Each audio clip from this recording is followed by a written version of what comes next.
আসসালামু আলাইকুম।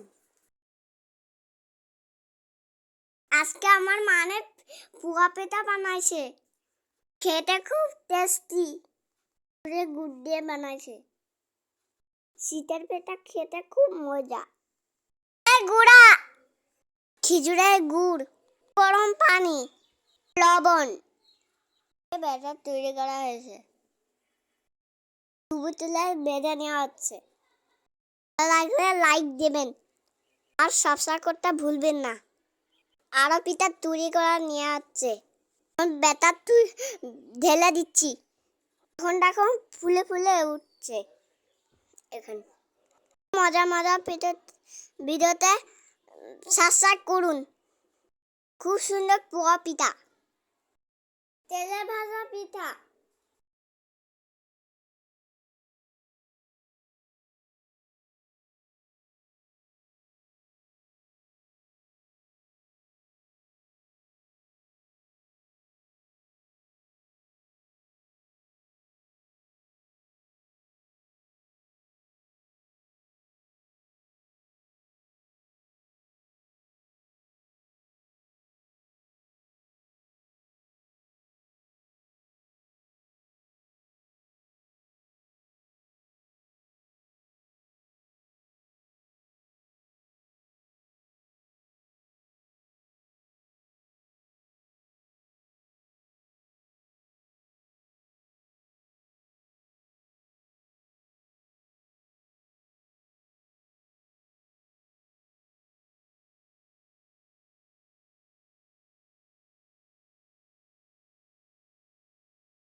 পিঠা ভালো লাগে লাইক এবং সাবস্ক্রাইব করুন।